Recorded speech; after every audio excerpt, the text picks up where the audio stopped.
승복이든 제복이든 어차피 벗기면 다 똑같다니까. 한 명은 여승의 깃을 당기며 웃었고 다른 한 명은 여경의 배지를 만지며 말했습니다. 나랑 하룻밤 보내면 50만 원 줄게. 어때? 정혜 스님의 눈엔 눈물이 고였고 이수진의 눈엔 불꽃이 피었습니다. 잠시 후 단 3초 만에 상황은 뒤집혔습니다. 그녀는 707 특임단 출신 인간 병기였습니다. 달빛 이야기 지금 시작합니다. 해질녘 산속 법당 뒤편 창고에서는 28살의 정혜 스님이 있었습니다. 그녀는 회색 승복을 단정히 입고 저녁 예불을 위한 용품들을 정리하고 있었습니다. 주지 스님인 류진 스님은 장부를 들여다보며 깊은 한숨을 내쉬고 있었습니다. 55살의 류진 스님은 안경을 벗고 눈을 비비며 걱정스러운 표정을 지었습니다. 전기료, 수도료, 각종 고지서들이 책상 위에 수북이 쌓여 있었습니다. 그때 법당 입구에서 거친 발소리가 들려왔습니다. 3명의 남자가 신발을 벗지도 않은 채 법당 안으로 들어왔습니다. 맨 앞에 남자는 45살 정도로 보이는 김태수였습니다. 그의 뒤를 따라 2명의 부하들이 어깨를 젖히며 걸어 들어왔습니다. 김태수가 담배를 입에 물고 법당을 둘러보며 말했습니다. 여기가 그 절이냐? 류진 스님이 김태수를 향해 말했습니다. 무슨 일이십니까? 김태수가 담배 연기를 내뿜은 뒤 류진 스님을 위아래로 훑어보며 말했습니다. 아, 주지 스님이시구나. 반갑습니다. 류진 스님이 두 손을 모으며 정중하게 인사했습니다. 네, 저는 이 절의 주지 류진이라고 합니다. 죄송하지만 이곳은 금연구역입니다. 김태수가 담배를 법당 바닥에 던지고 발로 비비며 말했습니다. 아이고, 죄송합니다. 제가 그걸 몰랐네요. 그 모습을 바라보던 류진 스님은 눈썹을 살짝 찌푸리며 조심스럽게 말을 건넸습니다. 혹시 어떤 일로 오셨는지. 김태수는 비죽 웃으며 말했습니다. 일단 이 동네가 우리 구역인 건 아시죠? 근데 여기서 장사하시면서 이런저런 핑계로 보호비를 한 번도 안 내셨더라고요. 류진 스님은 잠시 당황한 듯 눈을 깜빡이며 말했습니다. 장사라고 하시니 저희는 그냥 부처님을 모실 뿐입니다. 김태수는 법당 안을 훑어보며 코웃음을 쳤습니다. 에이, 절도 장사지 뭐, 시주받고 불공받고. 근데 그러면 보호비를 내셔야죠. 류진 스님이 난처한 얼굴로 말했습니다. 저희 절에는 보호비를 낼 만큼의 여유가 전혀 없습니다. 그 말을 듣던 김태수의 부하가 소리치듯 끼어들었습니다. 아니, 그럼 다른 거래처들은 뭐 돈이 남아돌고 빡대가리라서 보호비를 냅니까? 스님 보기와 다르게 참 이기적이시네. 김태수가 손을 들어 부하를 제지했습니다. 야야, 스님한테 빡대가리가 뭐냐? 빡대가리가 안 그래도 민머리인 분한테. 아이고, 스님 죄송합니다. 저희 애들이 버르장머리가 없네요. 그는 곧 류진 스님을 향해 고개를 살짝 숙이며 말했습니다. 류진 스님은 조심스럽게 말을 이었습니다. 아, 네, 그렇지만 저희 절은 정말로 형편이 어렵습니다. 겨우겨우 운영하고 있는 상황이에요. 김태수가 갑자기 목소리를 높였습니다. 아니, 근데 스님 말씀 중에 죄송한데 어쨌든 밥은 먹고 사는 거 아니야? 법당 안에 무거운 침묵이 흘렀습니다. 정혜 스님이 법당에서 소란스러운 소리를 듣고 법당 안쪽으로 들어왔습니다. 그녀의 발걸음 소리에 김태수와 부하들의 시선이 일제히 그녀에게 향했습니다. 김태수가 정혜 스님을 보는 순간 입꼬리를 올리며 말했습니다. 뭐야, 여기 진짜 뉴진스 닮은 스님이 있었네. 부하 중 하나가 정혜 스님을 위아래로 훑어보며 입맛을 다셨습니다. 아, 그래서 주지 스님이 뉴진 스님이구나. 다른 부하가 음흉하게 웃으며 말했습니다. 야 이씨 뭔 소리야. 그나저나 그럼 둘이서 매일 밤마다 같이 자는 거야? 뉴진 스님, 너무 부러운데? 정혜 스님이 승복 자락을 더 단정하게 정리하며 고개를 숙였습니다. 뉴진 스님이 정혜 스님 앞으로 한 걸음 나서며 말했습니다. 제발 그만하시고 돌아가 주십시오. 김태수가 정혜 스님에게 다가가며 말했습니다. 돌아가라뇨 스님, 이제 막 재밌어지려고 하는데. 정혜 스님이 뒤로 물러서며 조용히 말했습니다. 지금 뭐 하시는 겁니까? 김태수는 다시 뉴진 스님을 바라보며 무릇한 웃음을 지었습니다. 아니 스님, 이렇게 되면 보호비를 할인받을 수 있는 꿀팁이 있죠. 부하가 정혜 스님의 팔을 갑자기 붙잡았습니다. 정혜 스님이 깜짝 놀라며 팔을 빼려 했지만 부하의 힘이 더 셌습니다. 이러지 마세요. 놓아주세요. 김태수는 입꼬리를 올리며 천천히 말했습니다. 우리가 원래 보호비를 100만 원씩 받는데 나랑 하룻밤 보내면 50만 원은 빼줄게. 어때? 다른 부하가 정혜 스님의 다른 쪽 팔을 잡으며 말했습니다. 형님, 그럼 저희는? 정혜 스님이 팔을 뿌리치려 했으며 말했습니다. 제발 놓아주세요. 저는 출가한 몸입니다.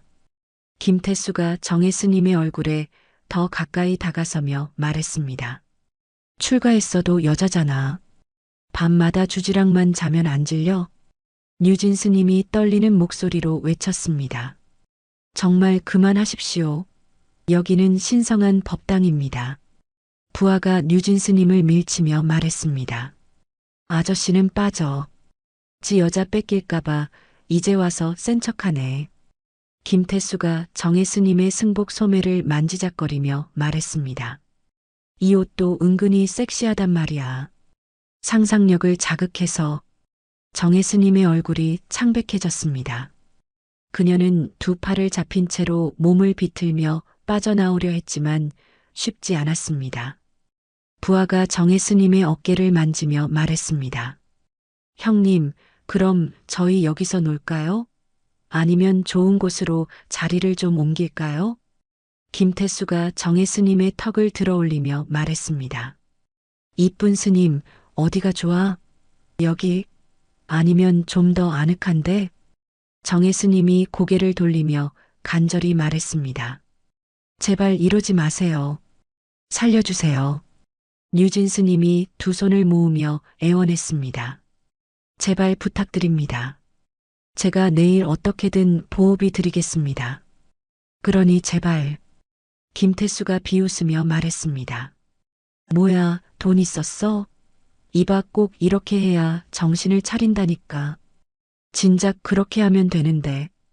왜 우릴 나쁜 사람 만드냐고. 부하들이 서로 눈짓을 주고받으며 음흉하게 웃었습니다. 법당 안의 분위기는 점점 더 험악해져 갔습니다. 정혜 스님과 뉴진 스님은 완전히 속수무책인 상황에 빠져 있었습니다. 김태수가 손목시계를 보며 혀를 찼습니다.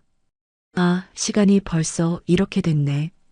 그럼 오늘은 이만 갈게요. 김태수가 정혜 스님에게서 한 걸음 떨어지며 말했습니다. 내일 2시까지 다시 올 테니까 돈 준비해놔요. 그리고 하룻밤에 50만 원씩 디스카운트 들어가니까 그 부분도 참고하시고. 뉴진 스님이 절망적인 표정으로 말했습니다. 네, 알겠습니다. 정혜 스님이 주먹을 꽉 쥐며 김태수를 노려보았습니다. 그녀의 눈에는 분노의 불꽃이 타오르고 있었지만 어쩔 도리가 없었습니다. 김태수가 정혜 스님의 시선을 받으며 음흉하게 웃었습니다. 이쁜 스님도 내일 또 봐요.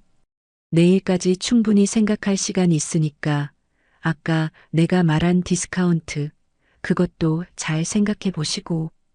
부하가 정혜 스님을 향해 손가락으로 하트를 그리며 말했습니다. 우리 형님은 안에 아무것도 안 입은 거 좋아하시니까 참고하고. 김태수가 뉴진 스님에게 다가가 어깨를 툭 치고 윙크하며 말했습니다. 스님, 내일 2시까지 100만 원. 알겠죠? 류진 스님이 고개를 끄덕일 수밖에 없었습니다. 김태수와 부하들이 법당 밖으로 나가며 큰 소리로 웃었습니다. 세 사람의 발소리가 멀어져 갔습니다. 법당 안에는 정혜 스님과 류진 스님만 남았습니다. 류진 스님이 주저앉으며 한숨을 내쉬었습니다. 정혜 스님이 바닥에 굴러다니는 물건들을 주워들며 떨리는 손으로 먼지를 털어냈습니다. 류진 스님이 고개를 숙이며 말했습니다. 정혜야, 정말 미안하다. 이런 일에 너까지 휘말리게 해서. 정혜 스님이 목탁을 제자리에 놓으며 말했습니다. 스님 잘못이 아닙니다. 그런데 정말 어떻게 해야 할까요?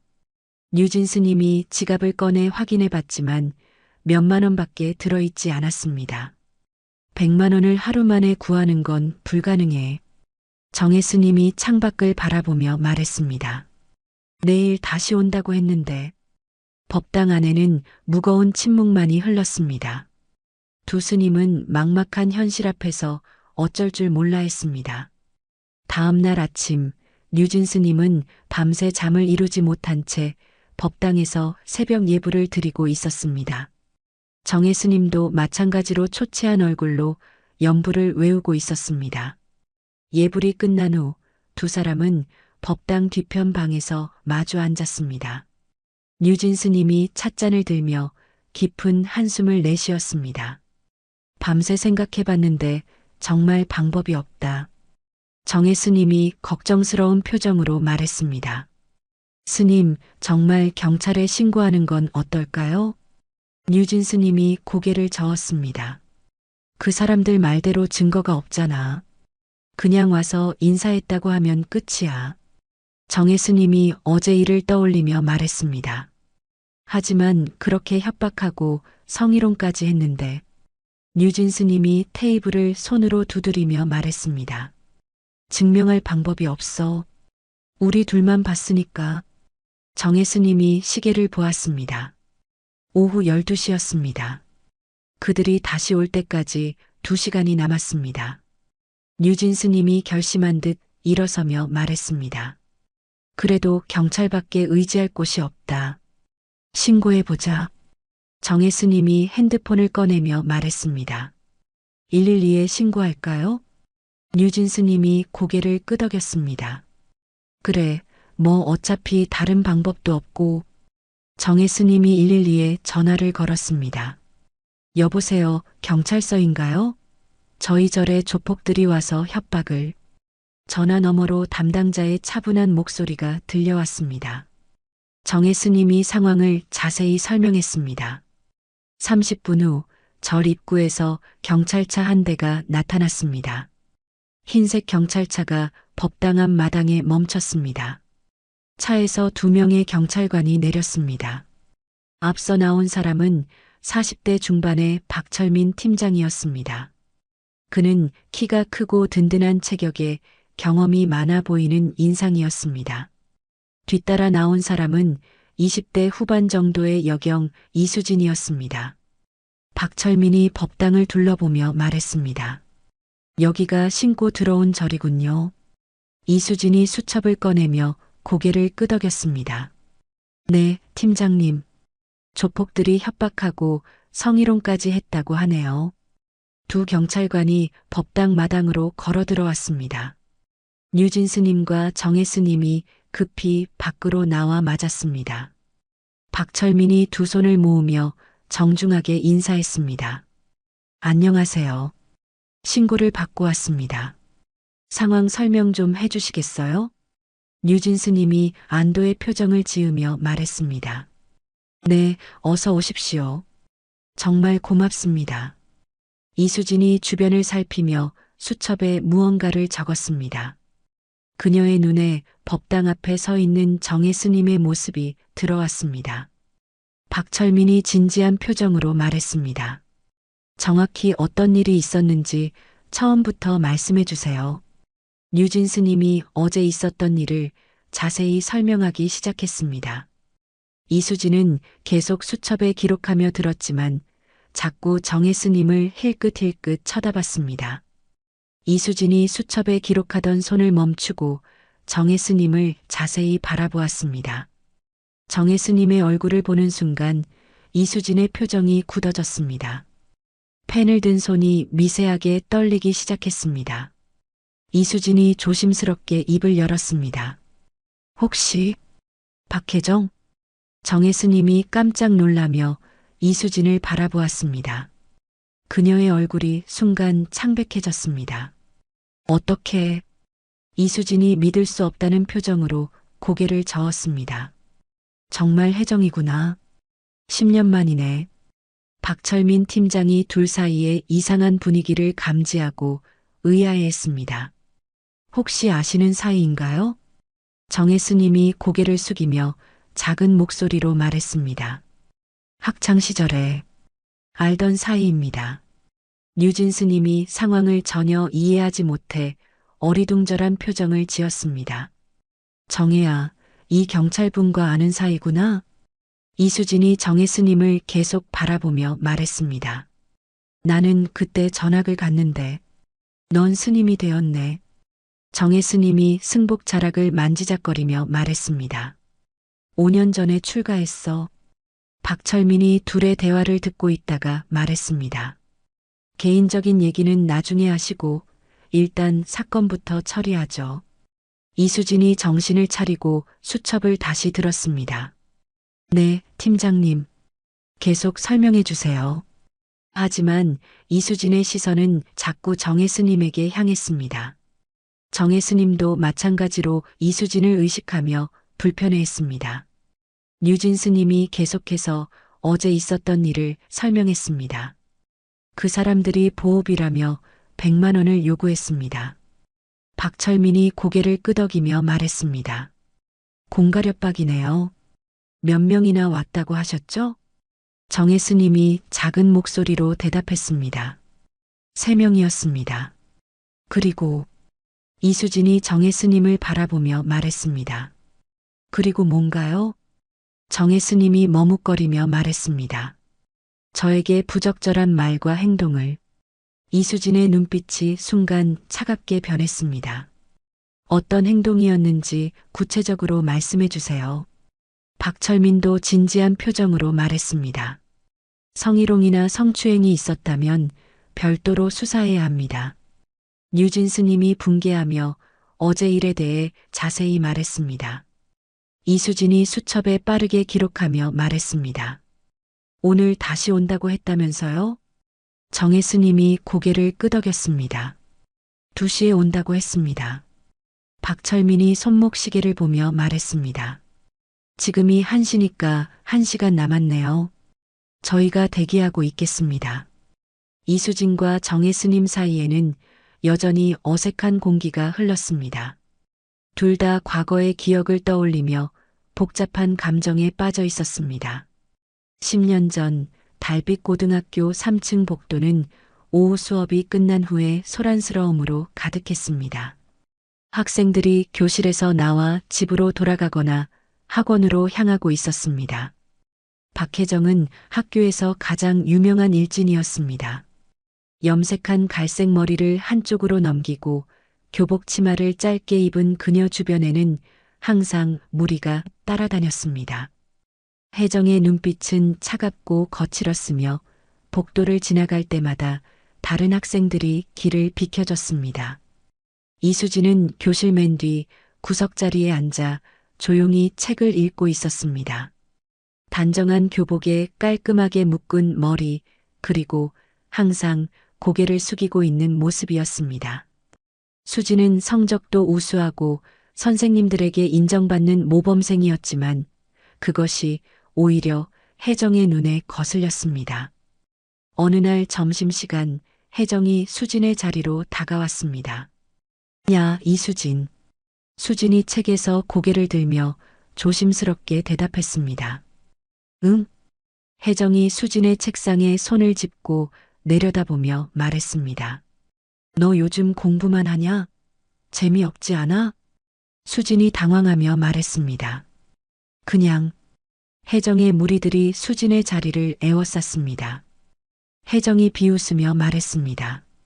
모범생 티 내지 마. 보기 싫어. 혜정이 갑자기 수진의 교과서를 바닥에 떨어뜨렸습니다. 책들이 바닥에 흩어지며 다른 학생들의 시선이 집중됐습니다. 주워. 수진이 떨리는 손으로 책을 줍기 시작했습니다. 혜정이 발로 책을 더 멀리 차며 말했습니다. 빨리 안 주워. 수진은 무릎을 꿇고 흩어진 책들을 하나씩 주었습니다. 혜정의 무리들이 킥킥거리며 웃었습니다. 방과 후 혜정이 수진을 화장실로 불러냈습니다. 이수진, 화장실로 와. 수진이 화장실에 들어서자 혜정이 문을 잠갔습니다. 너 용돈 얼마나 가지고 다녀? 수진이 가방을 꼭 안으며 말했습니다. 왜 그런 걸 물어보는데? 혜정이 수진의 가방을 빼앗으며 말했습니다. 나한테 빌려줘. 급한 일이 있어. 혜정이 수진의 지갑에서 돈을 꺼내며 말했습니다. 이거면 되겠네. 고마워. 수진이 울먹이며 말했습니다. 그 돈은? 혜정이 수진의 어깨를 밀며 말했습니다. 모범생이 돈에 그렇게 집착하면 안 되지. 혜정이 갑자기 수진의 뺨을 때렸습니다. 수진이 비틀거리며 화장실 벽에 부딪혔습니다. 다음에도 용돈 있으면 가져와. 알았지? 수진은 뺨을 만지며 눈물을 참았습니다. 혜정이 화장실을 나가며 말했습니다. 그리고 이 일 아무한테도 말하지 마. 말하면 더 심하게 당할 거야. 이런 일들이 몇 달 동안 계속됐습니다. 수진은 매일 학교에 오는 것이 두려웠지만 부모님께 말할 용기가 없었습니다. 혜정의 괴롭힘은 점점 더 심해졌고 수진의 학교 생활은 지옥과 같았습니다. 겨울방학이 끝나고 새 학기가 시작된 3월이었습니다. 혜정의 괴롭힘은 더욱 극심해졌습니다. 이제는 돈을 빼앗는 것을 넘어서 언어폭력과 신체적 괴롭힘까지 일상이 되었습니다. 어느 날 오후 혜정이 수진을 학교 뒤편 계단으로 불러냈습니다. 이수진, 일로 와. 수진이 떨리는 다리로 계단을 올라갔습니다. 혜정과 그녀의 무리 3명이 기다리고 있었습니다. 혜정이 차가운 목소리로 말했습니다. 너 요즘 선생님한테 아부 떠는 거 꼴 보기 싫어. 수진이 고개를 숙이며 말했습니다. 나는 그냥 수업만 들었어. 혜정이 수진의 머리채를 잡으며 말했습니다. 그냥 모범생 흉내 내면서 선생님들한테 예쁨 받고 싶은 거지. 혜정이 수진의 머리를 벽에 부딪히게 했습니다. 수진이 아야하며 비명을 질렀습니다. 아야. 혜정이 수진의 배를 주먹으로 때렸습니다. 수진이 배를 움켜쥐고 바닥에 주저앉았습니다. 혜정의 무리 중 하나가 말했습니다. 야, 누가 보면 어떡해. 혜정이 비웃으며 말했습니다. 누가 뭘 봐? 얘가 계단에서 넘어진 거지. 혜정이 수진의 뺨을 또 때리며 말했습니다. 너 같은 년이 우등생 행세하는 게 역겨워. 알겠어? 수진은 눈물을 흘리며 고개를 끄덕일 수밖에 없었습니다. 그날 밤 수진은 집에 돌아와서도 잠을 이룰 수 없었습니다.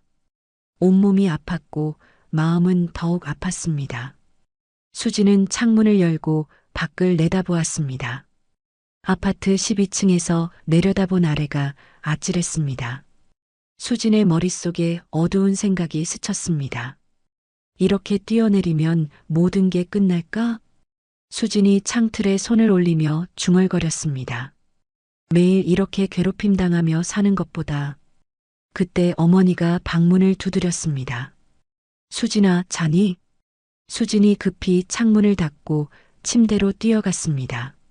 아니요, 아직이요. 어머니가 방에 들어오며 말했습니다. 요즘 얼굴이 안 좋아 보이는데 무슨 일 있니? 수진은 그동안 참았던 눈물이 터져 나왔습니다. 엄마. 수진이 결국 모든 것을 털어놓았습니다. 혜정의 괴롭힘, 빼앗긴 용돈, 맞은 일들까지 모두 말했습니다.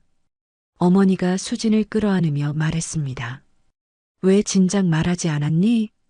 엄마가 학교에 가서 수진이 어머니의 품에서 울며 말했습니다. 더 심하게 당할까봐 무서웠어요. 부모님은 그날 밤 긴 회의를 했습니다. 결국 수진을 다른 학교로 전학 보내기로 결정했습니다. 전학 가는 날 수진은 마지막으로 교실을 바라보았습니다.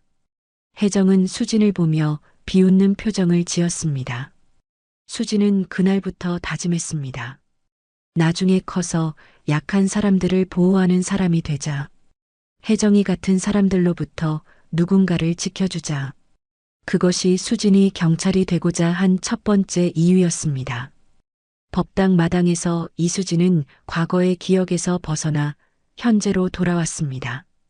그녀의 눈앞에는 승복을 입고 고개를 숙이고 있는 정혜 스님이 서 있었습니다.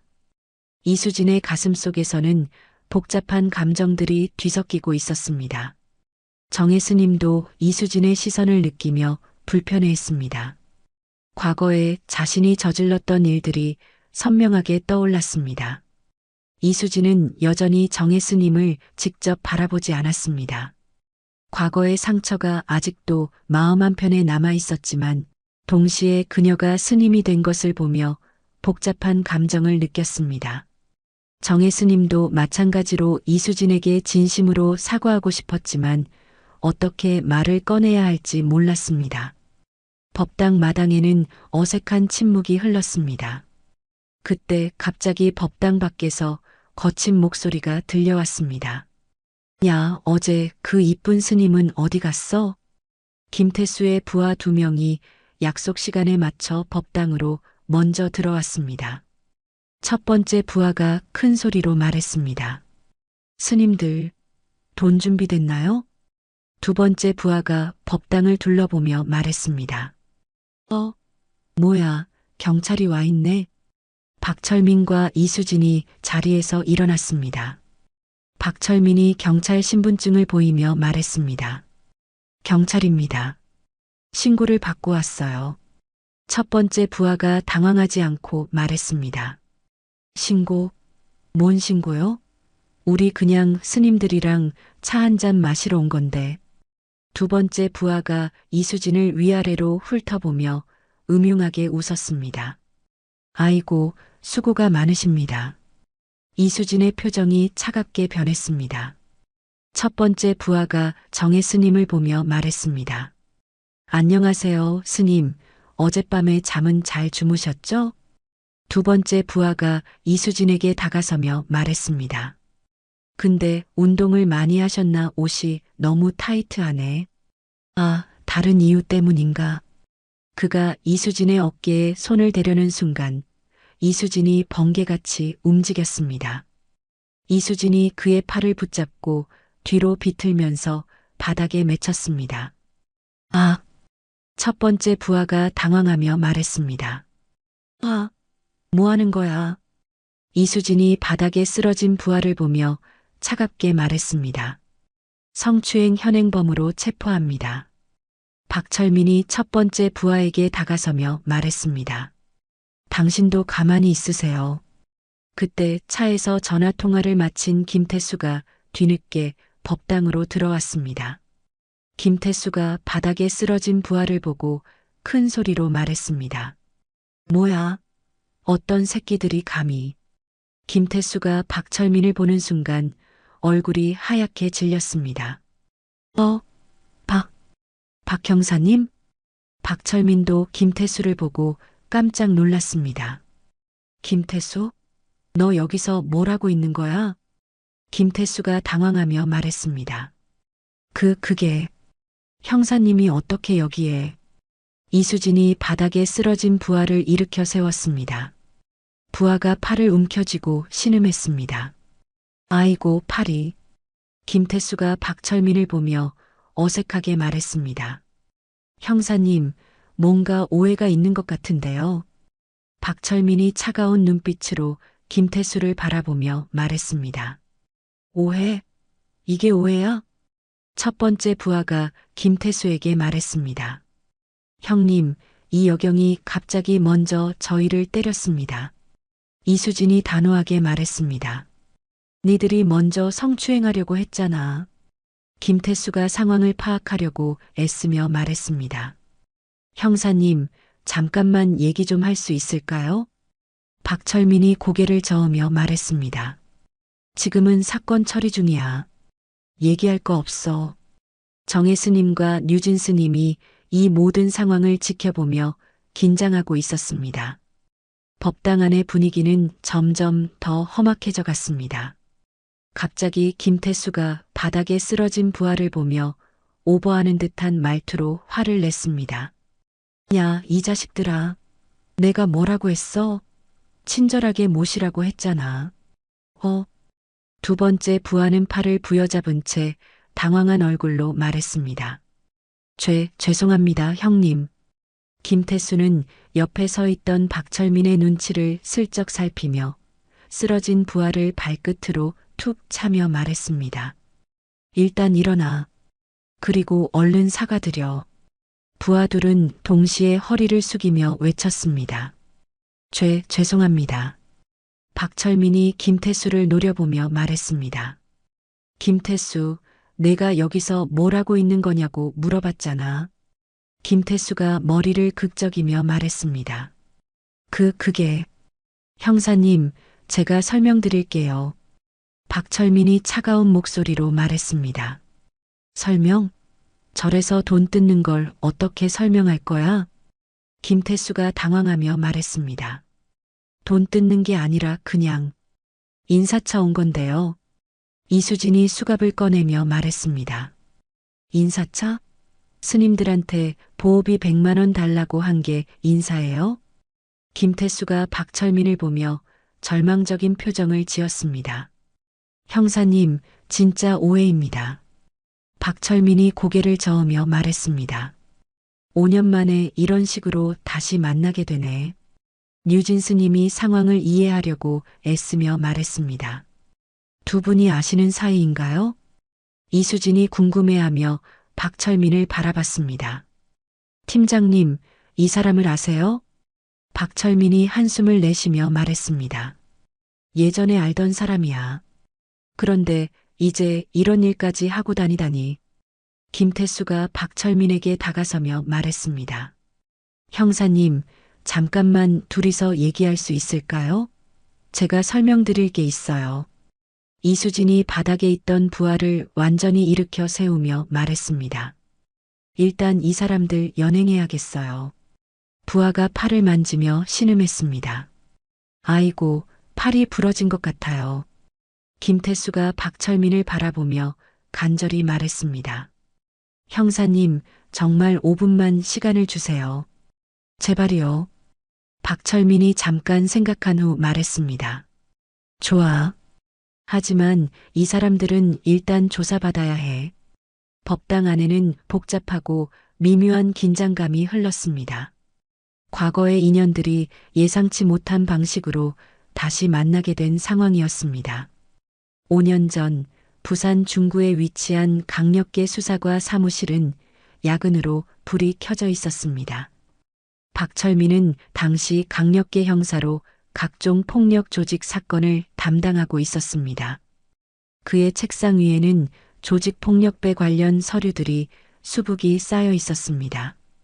김태수는 그 당시 중간급 조직폭력배로 박철민에게 자주 잡혀와서 경찰서를 들락거리는 단골이었습니다. 처음에는 서로 적대적인 관계였지만 몇 년간 반복되는 만남으로 이제는 서로 안면을 트게 되었습니다. 김태수 또 왔네. 이번엔 뭔 일로? 김태수가 의자에 앉으며 시큰둥하게 말했습니다. 형사님도 아시잖아요. 별거 아니에요. 박철민이 서류를 넘기며 말했습니다. 별거 아니긴. 폭행 신고 들어왔는데 김태수가 어깨를 으쓱하며 말했습니다. 그냥 시비 붙어서 한 대 때린 것뿐이에요. 박철민이 한숨을 내쉬며 말했습니다. 김태수, 너 언제까지 이럴 거야? 가족도 있으면서. 김태수의 표정이 잠시 누그러졌습니다. 그게 먹고 살려면 어쩔 수 없잖아요. 박철민이 진심 어린 조언을 했습니다. 적당히 좀 해. 이런 식으로 계속 살면 나중에 후회할 거야. 김태수가 잠시 생각에 잠긴 듯 말했습니다.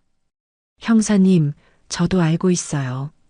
하지만 쉽게 손 뗄 수 있는 일이 아니라서. 박철민이 김태수를 바라보며 말했습니다. 딸 생각해서라도 조심해. 그런 대화를 나누며 두 사람은 점차 인간적인 면을 보이게 되었습니다.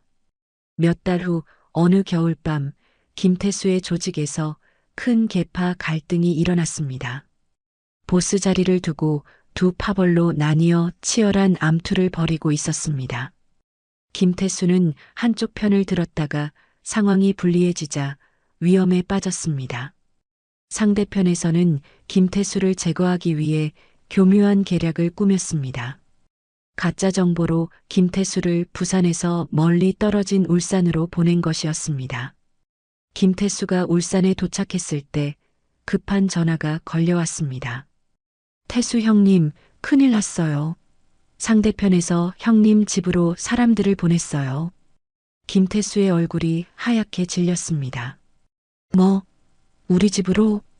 부하의 다급한 목소리가 들려왔습니다. 네, 지금 형수님이랑 딸을 찾고 있어요. 빨리 어떻게 해야 해요? 김태수가 다급히 차를 타려 했지만 울산에서 부산까지는 최소한 시간이 걸렸습니다. 그 사이에 가족들에게 무슨 일이 생길지 모르는 상황이었습니다. 김태수가 떨리는 손으로 박철민의 전화번호를 눌렀습니다. 형사님, 저 김태수예요. 제발 도와주세요. 박철민이 밤늦은 시간에 전화해 의아해했습니다. 김태수? 무슨 일이야? 김태수가 울먹이는 목소리로 말했습니다. 제 가족이 위험해요. 조직 놈들이 제 집으로 가고 있어요. 김태수가 상황을 급히 설명했습니다. 제가 지금 울산에 있어서 당장 갈 수가 없어요. 박철민이 심각함을 느끼고 말했습니다. 주소 알려줘. 지금 바로 가볼게. 그날 밤 박철민은 개인적인 시간을 할애해서 김태수의 집으로 달려갔습니다. 마침 수상한 남자들이 김태수의 아파트 주변을 배회하고 있었습니다. 박철민이 경찰 신분을 밝히며 그들을 해산시켰습니다. 그리고 김태수의 아내와 딸을 안전한 곳으로 피신시켜 보호했습니다. 김태수가 부산으로 돌아왔을 때 가족들은 이미 안전한 상태였습니다. 박철민의 빠른 대처 덕분에 큰 사고를 막을 수 있었던 것입니다. 가족을 구해준 뒤 박철민은 김태수에게서 감사 인사라도 받을 줄 알았습니다. 하지만 김태수는 어디에서도 모습을 보이지 않았습니다. 박철민이 김태수의 휴대폰에 전화를 걸어봤지만 전화는 꺼져 있었습니다. 경찰서 동료가 박철민에게 말했습니다. 김태수 그놈 완전히 잠적했어. 조직에서도 못 찾고 있다던데. 박철민이 의아해하며 말했습니다. 잠적? 왜 갑자기? 동료가 어깨를 으쓱하며 말했습니다. 글쎄, 조폭들이 원래 그렇잖아. 상황 되면 튀는 거지. 박철민은 처음에는 김태수가 바쁜 일이 있어서 연락하지 못하는 줄 알았습니다. 하지만 며칠이 지나도 아무 소식이 없자 실망감이 밀려왔습니다. 일주일 후 박철민이 동료 형사와 대화를 나누고 있었습니다. 김태수 그놈 진짜 배은망덕한 새끼네. 동료가 고개를 끄덕이며 말했습니다. 그러게 말야. 내가 그렇게 도와줬는데 인사 한마디 없이 도망가다니. 박철민이 씁쓸하게 말했습니다. 역시 조폭은 조폭인가 봐. 내가 너무 기대를 했나? 박철민은 그때까지 김태수가 다른 조폭들과는 다르다고 생각했습니다. 가족을 사랑하고 최소한의 인간적인 면이 있다고 믿었습니다. 하지만 김태수의 갑작스러운 잠적은 그 믿음을 무너뜨렸습니다. 한 달이 지나도 김태수로부터는 아무 연락이 없었습니다. 박철민은 점점 더 배신감을 느꼈습니다. 내가 왜 그런 놈을 도와줬을까? 동료가 박철민을 위로하며 말했습니다. 철민아, 너무 상심하지 마. 박철민이 책상에 앉아 한숨을 내쉬며 말했습니다. 그래도 최소한 고맙다는 말 한마디는 할 줄 알았는데. 그 후 5년 동안 박철민은 김태수를 완전히 잊으려고 애썼습니다. 하지만 가끔씩 그때 일이 떠오를 때마다 씁쓸한 기분이 들었습니다.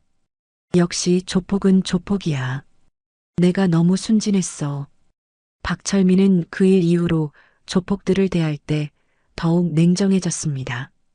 인간적인 기대는 하지 않기로 마음먹었습니다.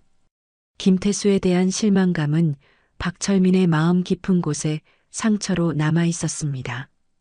그 상처는 5년이 지난 지금까지도 아물지 않고 있었습니다. 법당 안의 긴장감이 잠깐 가라앉은 후 박철민이 김태수를 바라보며 차가운 목소리로 말했습니다. 태수야, 5년 만인데 잘 지냈냐? 김태수가 머리를 극적이며 말을 제대로 잇지 못했습니다. 형사님, 그때 일은 그게 박철민이 팔짱을 끼고 서며 말했습니다. 그때 일? 뭔 말을 하려는 거야? 김태수가 고개를 숙이며 말했습니다. 제가 갑자기 사라진 것에 대해서 설명을. 박철민이 손을 들어 김태수를 제지했습니다. 됐어. 지금은 그런 얘기할 때가 아니야. 이수진이 두 사람의 대화를 듣고 궁금해했습니다. 팀장님, 이 사람과 어떤 관계시길래? 박철민이 간단히 대답했습니다. 예전에 알던 사람이야. 개인적인 일이고. 김태수가 조심스럽게 말했습니다.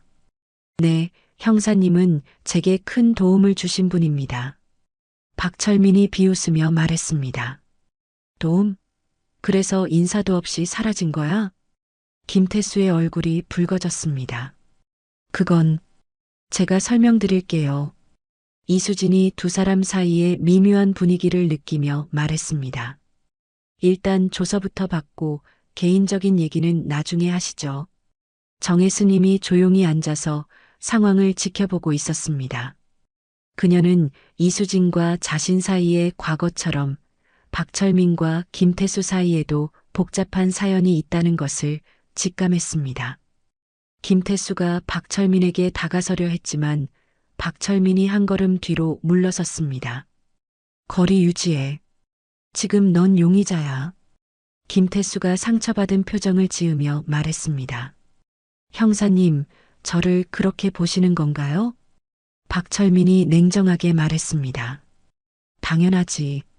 조폭질하고 있잖아. 그때 부하 중 하나가 팔을 부여잡고 신음했습니다. 형님, 저희 병원 가야 할 것 같아요. 이수진이 부하를 보며 말했습니다. 일단 경찰서부터 가서 조사받으시죠. 김태수가 급히 말했습니다. 형사님, 제발 5분만 시간을 주세요. 제가 다 설명드릴게요. 박철민이 손목 시계를 보며 말했습니다. 설명? 뭘 설명할 게 있어? 류진 스님이 두 사람 사이를 중재하려고 말했습니다. 혹시 오해가 있는 건 아닐까요? 박철민이 류진 스님을 보며 말했습니다. 스님, 이 사람이 어제 여기서 뭘 했는지 직접 보셨잖아요. 법당 안에는 어색하고 무거운 침묵이 흘렀습니다. 과거의 상처와 현재의 현실이 복잡하게 얽혀 있는 상황이었습니다. 이수진이 김태수의 부하들에게 수갑을 채우며 말했습니다. 일단 이 사람들은 경찰서로 데려가겠습니다. 박철민이 고개를 끄덕이며 말했습니다. 그래, 먼저 연행해. 나는 조금 더 있다가 갈게. 부하들이 이수진에게 끌려나가면서 김태수에게 말했습니다. 형님, 우리 어떻게 되는 거예요? 김태수가 한숨을 내쉬며 말했습니다. 내가 책임질게. 걱정하지 마. 부하들이 나간 후 법당에는 박철민, 김태수, 류진 스님, 정혜 스님만 남았습니다. 무거운 침묵이 흘렀습니다. 박철민이 팔짱을 끼고 말했습니다. 5분. 5분만 줄게. 김태수가 깊은 숨을 들이쉬며 말했습니다. 형사님, 그때 왜 인사도 없이 사라졌는지 설명하겠습니다. 박철민이 차가운 눈빛으로 김태수를 바라봤습니다. 김태수가 고백하듯 말했습니다. 조직에서 제가 경찰과 내통했다고 의심하기 시작했어요. 박철민이 의외라는 표정으로 말했습니다. 의심? 김태수가 고개를 끄덕이며 말했습니다. 제가 형사님께 도움을 요청한 게 조직에 알려지면 경찰 협력자로 찍힐 거였어요. 김태수가 고개를 숙이며 말했습니다. 저는 겁이 났어요. 가족들이 또 위험해질까봐. 박철민의 표정이 조금 누그러졌습니다. 김태수가 계속 말했습니다. 그래서 아무 말도 못하고 부산을 떠났어요. 정말 죄송합니다. 박철민이 잠깐 생각한 후 말했습니다. 그래도 한마디 정도는 할 수 있었잖아. 김태수가 고개를 숙이며 말했습니다. 그때는 정말 겁이 났어요. 가족들 안전도 걱정되고. 류진스 님이 두 사람의 대화를 듣고 있다가 말했습니다. 그럼 지금은 어떤 일을 하고 계신 건가요? 김태수가 망설이며 말했습니다. 아직도 그 일을 하고 있습니다. 박철민이 실망한 듯 말했습니다. 5년 동안 그 일만 했다는 거야? 김태수가 변명하듯 말했습니다. 다른 일을 해보려고 했는데 쉽지 않더라고요. 정혜수님이 조심스럽게 말했습니다. 그럼 저희한테 온 것도. 김태수가 고개를 끄덕였습니다. 네, 조직 일이었습니다. 하지만 정말 미안합니다. 박철민이 한숨을 내쉬며 말했습니다. 김태수, 너 정말 실망이야. 김태수가 간절한 목소리로 말했습니다. 형사님, 정말 죄송합니다. 그때 일은 평생 후회하고 있어요. 박철민이 조금 마음이 누그러져서 말했습니다. 그래도 사정이 있었다니. 조금은 이해하겠어.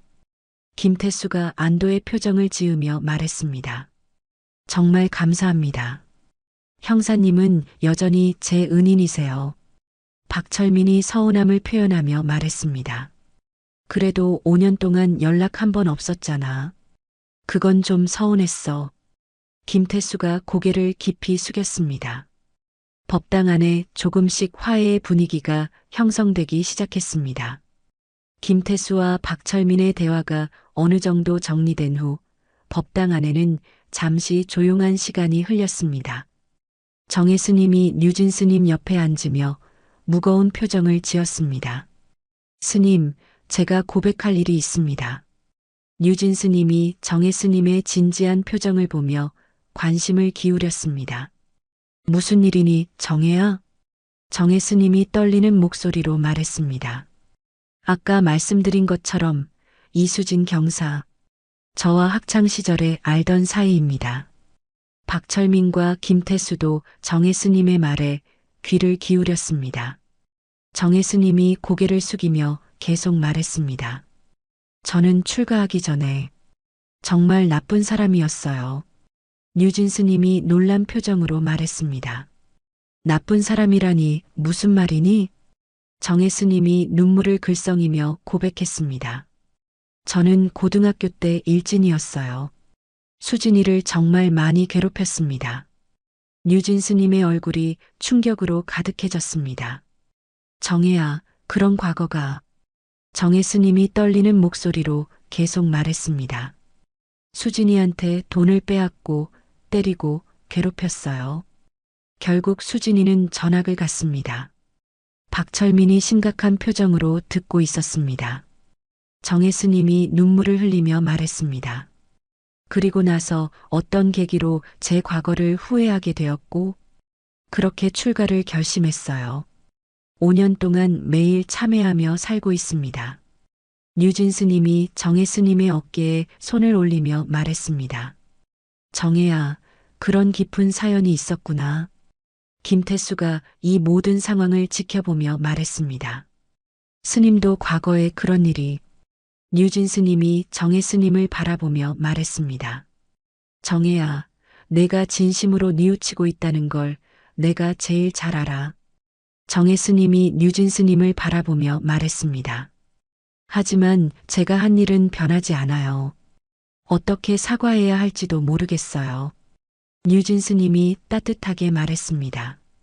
정혜야, 진심으로 뉘우치고 있다면 용기를 내서 사과해야 해. 정혜 스님이 망설이며 말했습니다. 하지만 수진이가 저를 용서할까요? 뉴진 스님이 정혜 스님의 손을 잡으며 말했습니다. 그건 해봐야 알 수 있는 일이야. 하지만 사과하지 않으면 영원히 후회할 거야. 박철민이 정혜 스님을 바라보며 말했습니다. 스님이 진심으로 후회하고 계신다는 건 저도 느낄 수 있어요. 뉴진 스님이 격려하며 말했습니다.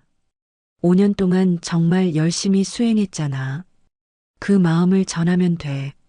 정혜 스님이 결심한 듯 고개를 들며 말했습니다. 네, 스님. 용기를 내서 진심으로 사과해 보겠어요. 뉴진 스님이 미소를 지으며 말했습니다. 그래, 그게 진정한 참회야.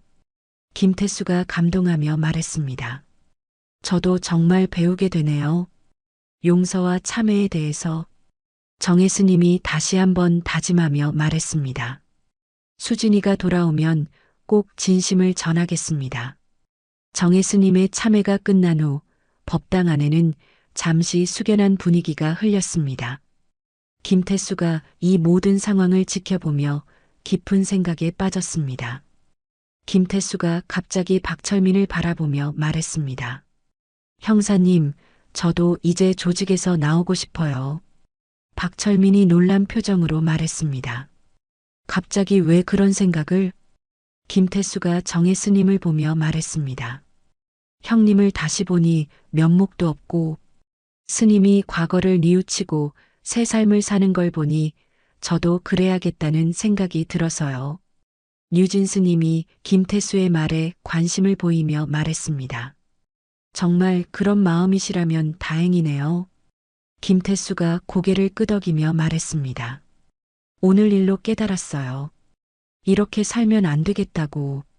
박철민이 걱정스러운 표정으로 말했습니다. 쉬운 일이 아닐 텐데. 그냥 나온다고 조직에서 가만두지 않을 거야. 김태수가 각오를 다지며 말했습니다. 알고 있어요.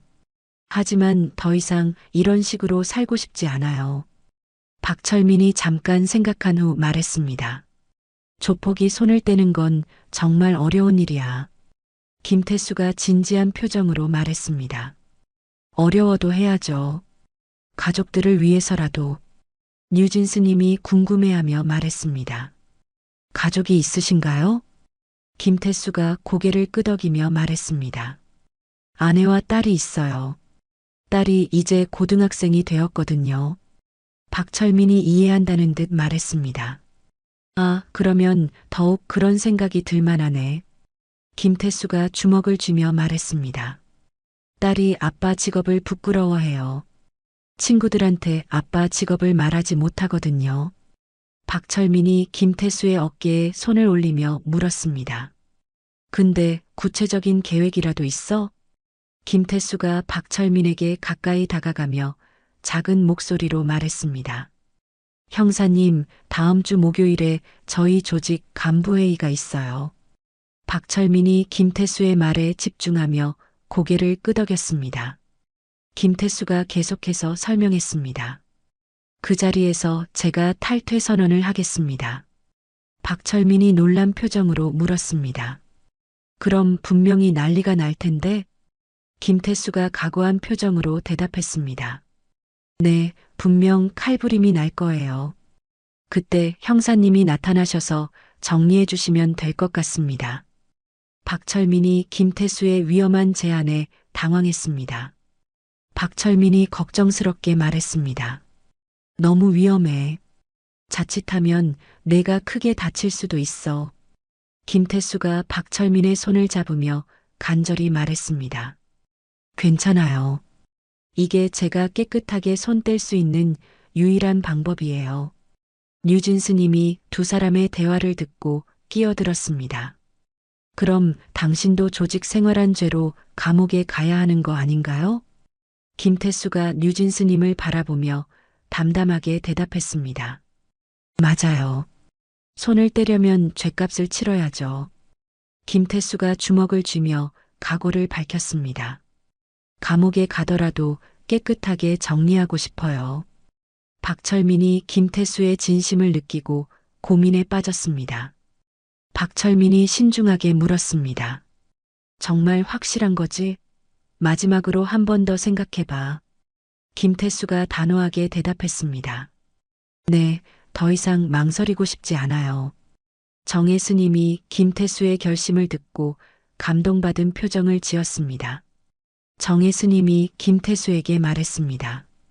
정말 용기 있는 결정이에요.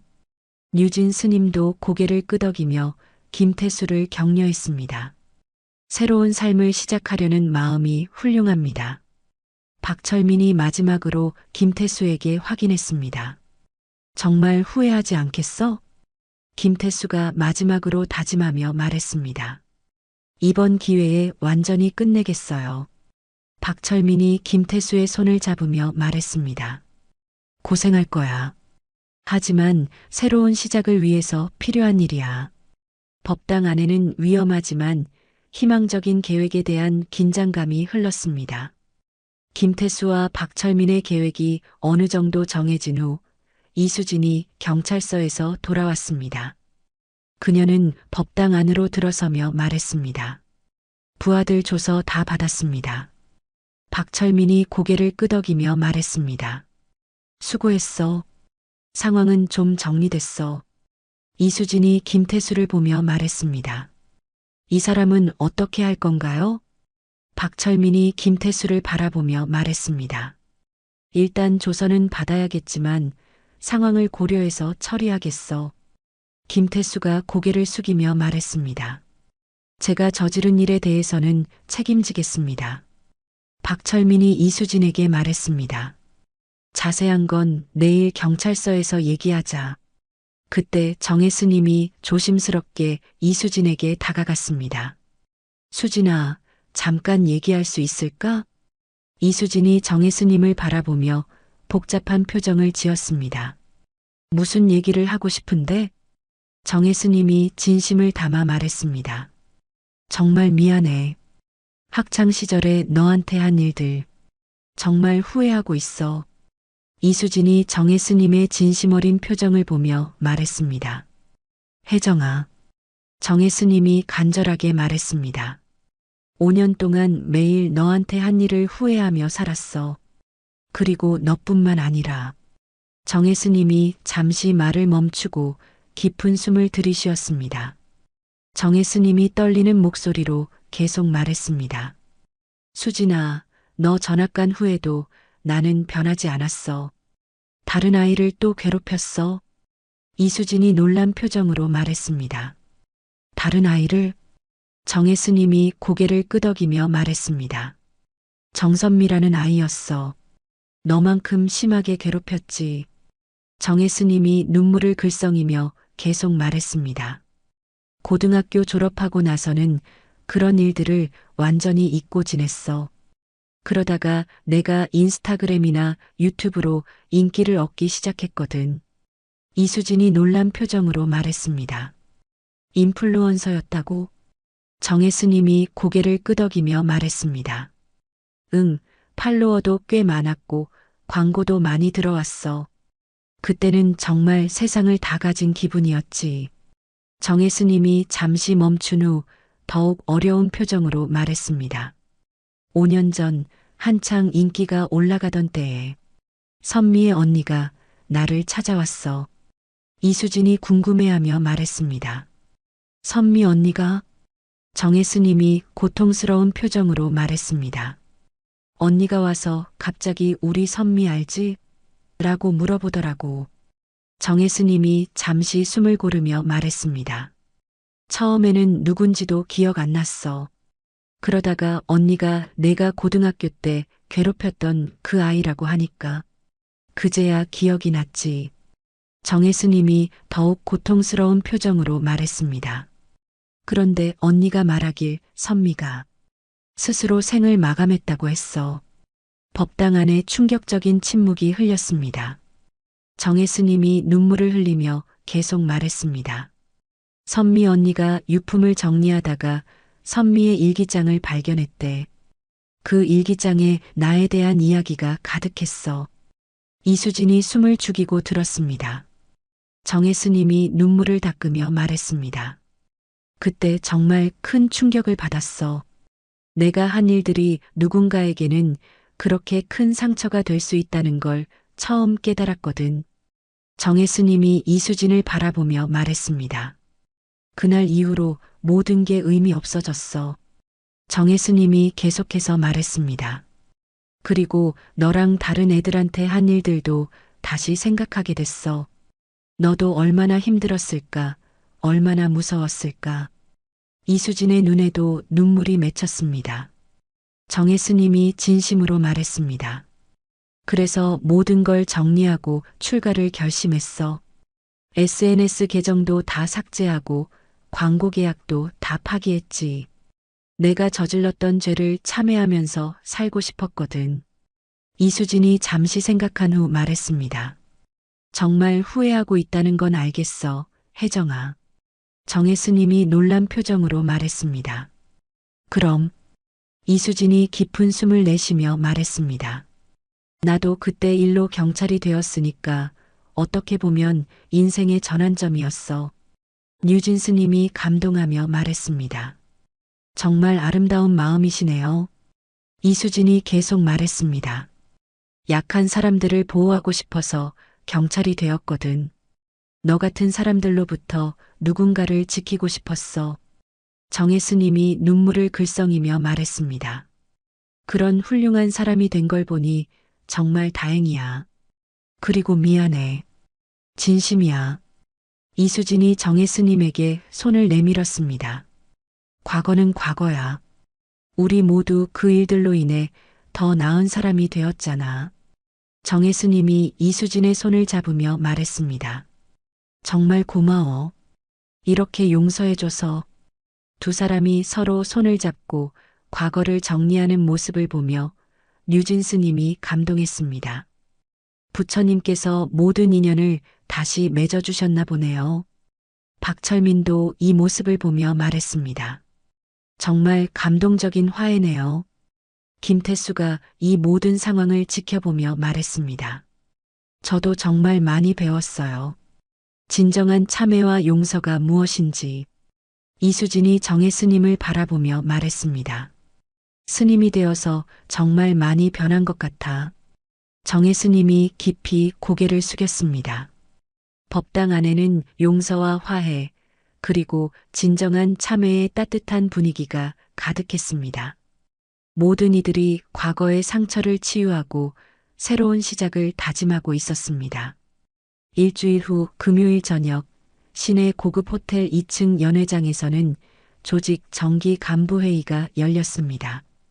화려한 샹들리에가 걸린 연회장에는 조직원 20명 정도가 둘러앉아 있었습니다. 맨 윗자리에는 조직 보스인 최 회장이 앉아 있었고 그 주변으로 간부들이 자리했습니다. 김태수는 평소와 다름없이 자신의 자리에 앉아 있었습니다. 하지만 그의 손은 미세하게 떨리고 있었고 이마에는 식은땀이 맺혀 있었습니다. 회의가 시작된 지 30분이 지났을 때 김태수가 자리에서 일어났습니다. 회장님, 말씀드릴 게 있습니다. 최 회장이 김태수를 바라보며 말했습니다. 뭔 얘기야, 태수야? 김태수가 깊은 숨을 들이쉬고 당당하게 말했습니다. 저는 오늘부로 조직을 떠나겠습니다. 연 회장이 순간 조용해졌습니다. 간부들이 서로 놀란 눈빛으로 바라봤습니다. 최 회장이 믿을 수 없다는 표정으로 말했습니다. 뭐, 조직을 떠난다고? 김태수가 계속해서 말했습니다. 20년 동안 조직 생활했지만 이제 그만두고 싶습니다. 부조직장이 화를 내며 일어섰습니다. 김태수, 내가 지금 뭔 소리를 하는 거야? 김태수가 흔들리지 않고 말했습니다. 제 딸이 고등학생이 되었습니다. 더 이상 부끄러운 아버지로 살고 싶지 않습니다. 간부 중 하나가 테이블을 치며 소리쳤습니다. 이 새끼가 미쳤나? 조직을 우습게 보는 거야? 최 회장이 자리에서 일어나며 차갑게 말했습니다. 김태수, 너 지금 배신하는 거야? 김태수가 고개를 저으며 말했습니다. 배신이 아닙니다. 그냥 새로운 삶을 살고 싶을 뿐입니다. 최 회장이 칼을 들며 김태수에게 다가왔습니다. 20년 동안 먹여주고 재워준 은혜를 이렇게 갚는 거야? 바로 그 순간 연회장 문이 박차고 열렸습니다. 경찰이다. 모두 손들어. 박철민이 이끄는 특공대가 방패와 진압봉을 들고 돌입했습니다. 이수진도 권총을 겨누며 들어왔습니다. 조직원들이 당황하며 소리쳤습니다. 뭐야? 경찰이 왜 여기 있어? 특공대원들이 일제히 외쳤습니다. 무기 버리고 엎드려. 최 회장이 김태수를 노려보며 말했습니다. 이 새끼가 경찰과 짜고 친 거구나. 부조직장이 칼을 들고 김태수에게 달려들었습니다. 배신자 죽여. 박철민이 재빠르게 부조직장을 제압했습니다. 폭력행위 현행범으로 체포한다. 연회장은 순식간에 아수라장이 되었습니다. 조직원들이 모두 바닥에 엎드리거나 수갑에 채워졌습니다. 김태수도 다른 조직원들과 함께 수갑을 찼습니다. 박철민이 김태수를 보며 말했습니다. 고생했어. 김태수가 안도의 표정을 지으며 말했습니다. 감사합니다, 형사님. 특공대가 모든 조직원들을 연행해가며 20년 역사의 조직이 완전히 해체되었습니다. 김태수의 용기 있는 결단으로 큰 조직 폭력배 조직이 일망타진된 것이었습니다. 3년 후 봄날 오전 부산구치소 정문 앞에는 한 명의 남자가 서 있었습니다. 박철민이 양복을 단정히 입고 김태수가 나오기를 기다리고 있었습니다. 그의 손에는 두부가 들려 있었습니다. 오전 10시 정각 구치소 정문이 열리며 김태수가 나왔습니다. 3년의 수감 생활로 인해 그의 얼굴은 다소 야위었지만 눈빛은 전보다 훨씬 맑고 평화로워 보였습니다. 김태수는 간단한 짐 하나만 들고 있었습니다. 박철민이 김태수를 보자마자 반갑게 손을 흔들었습니다. 태수야, 여기. 김태수가 박철민을 보고 깜짝 놀라며 다가왔습니다. 형사님? 어떻게 여기에? 박철민이 두부를 김태수에게 건네며 말했습니다. 출소하는 날인데 마중 나와야지. 김태수가 감동하여 두부를 받으며 말했습니다. 정말 고맙습니다. 이렇게까지 해주시다니. 박철민이 김태수의 어깨를 두드리며 말했습니다. 3년 동안 고생 많았어. 모범수로 조기 출소했다면서? 김태수가 부끄러워하며 말했습니다. 감옥에서 검정고시도 합격하고 자격증도 몇 개 땄어요. 박철민이 감탄하며 말했습니다. 정말 대단하다. 완전히 새 사람이 된 것 같네. 김태수가 진심으로 말했습니다. 형사님 덕분에 새 사람이 되었습니다. 정말 감사해요. 박철민이 웃으며 말했습니다. 내가 뭘 했다고. 내가 스스로 한 거야. 김태수가 주변을 둘러보며 말했습니다.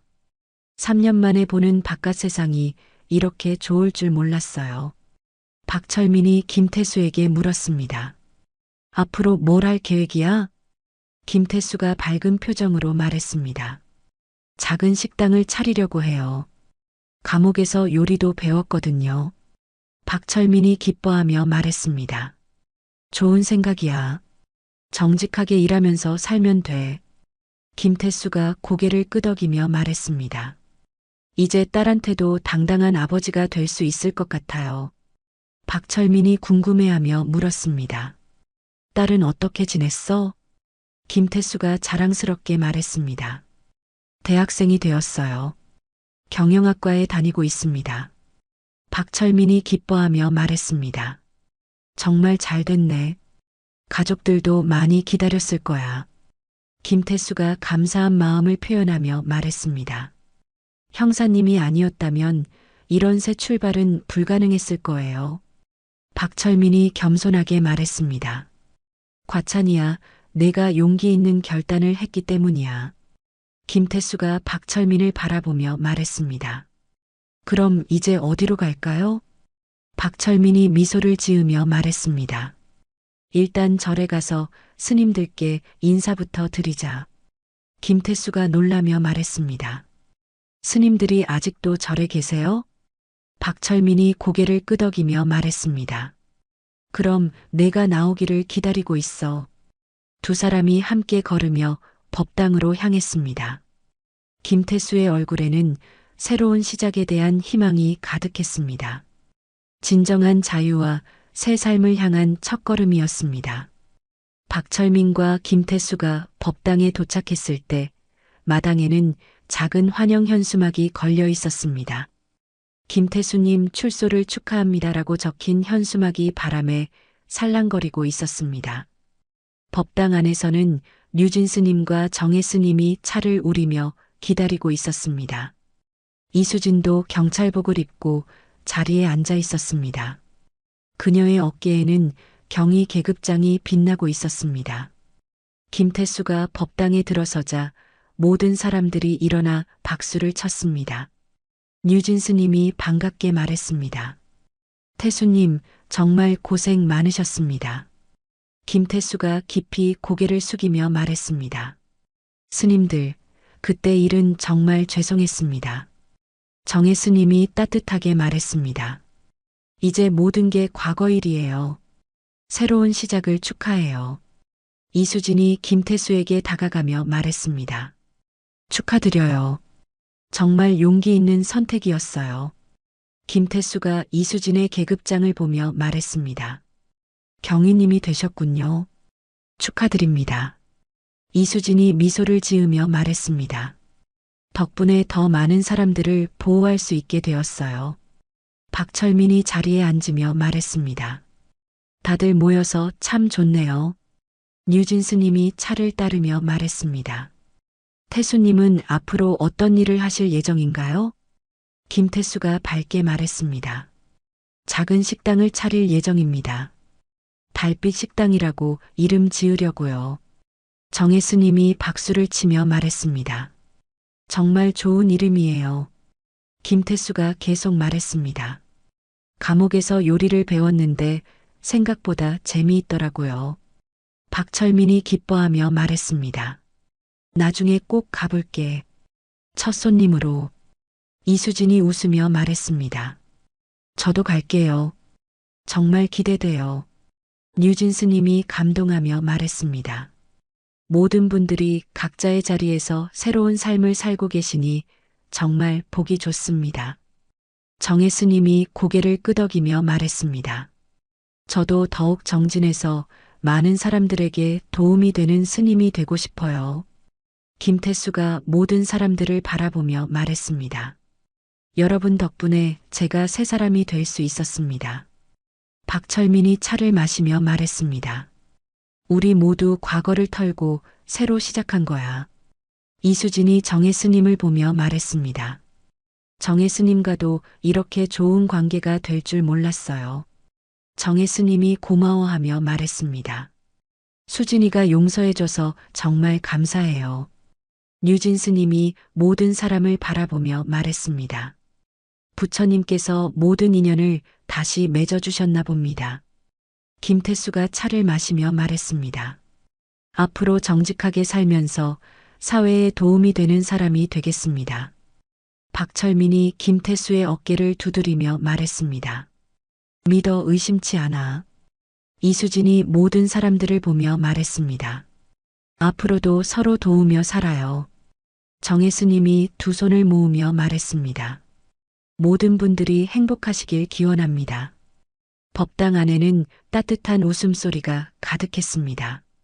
과거의 상처를 치유하고 새로운 시작을 다짐하는 모든 이들의 얼굴에는 희망이 빛나고 있었습니다. 석양이 법당 창문을 통해 들어와 모든 이들을 따뜻하게 비추고 있었습니다. 오늘 이야기 어떠셨나요? 혹시 마지막까지 들어주신 분이 계시다면 잘 들었다고 댓글 하나만 남겨주세요. 여러분에게도 달빛 같은 순간이 찾아올 거예요. 지금까지 달빛 이야기였습니다. 더 좋은 사연으로 다시 찾아뵙겠습니다. 늘 평온한 하루 되시길 바랍니다. 감사합니다.